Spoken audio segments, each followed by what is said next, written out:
सिंध में हुकूमत और अपोजिशन ने निगरान वज़ीर आला की तकर्रुरी के मशावरती अमल के दौरान एक दूसरे के मस्बत किरदार को सराहा। मुर्तज़ा वहाब ने वाज़ेह किया कि इलेक्शन नई हल्का बंदियों के तहत होंगे। राना अंसार के मुताबिक मकबूल बाकर सिंध के लिए बेहतरीन निगरान वज़ीर आला साबित होंगे। जस्टिस रिटायर्ड मकबूल बाकर सिंध के निगरान वज़ीर आला होंगे। पीपी रहनुमा मुर्तज़ा वहाब ने निगरान वज़ीर आला सिंध की तकर्रुरी के सिलसिले में मुशावरती अमल के दौरान अपोजिशन के किरदार को सराहा। मुर्तज़ा वहाब ने आम इंतखाबात नई हल्का बंदियों के तहत होने का इम्कान भी जाहिर किया।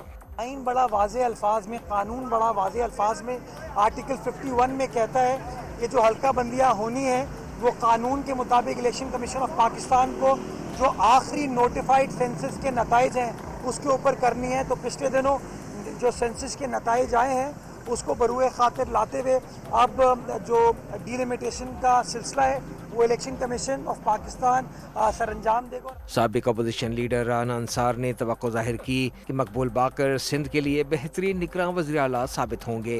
ये एक ऐसा नाम है जो एक सिंध की हुकूमत और सिंध की आवाम के लिए बहुत बेहतर साबित होगा और इंशाल्लाह उम्मीद है कि ये इलेक्शन भी शफाफ। राना अंसार का ये भी कहना था कि जस्टिस रिटायर्ड मकबूल बाकर का नाम दोनों फरीकों की फहरिस्त में मौजूद था।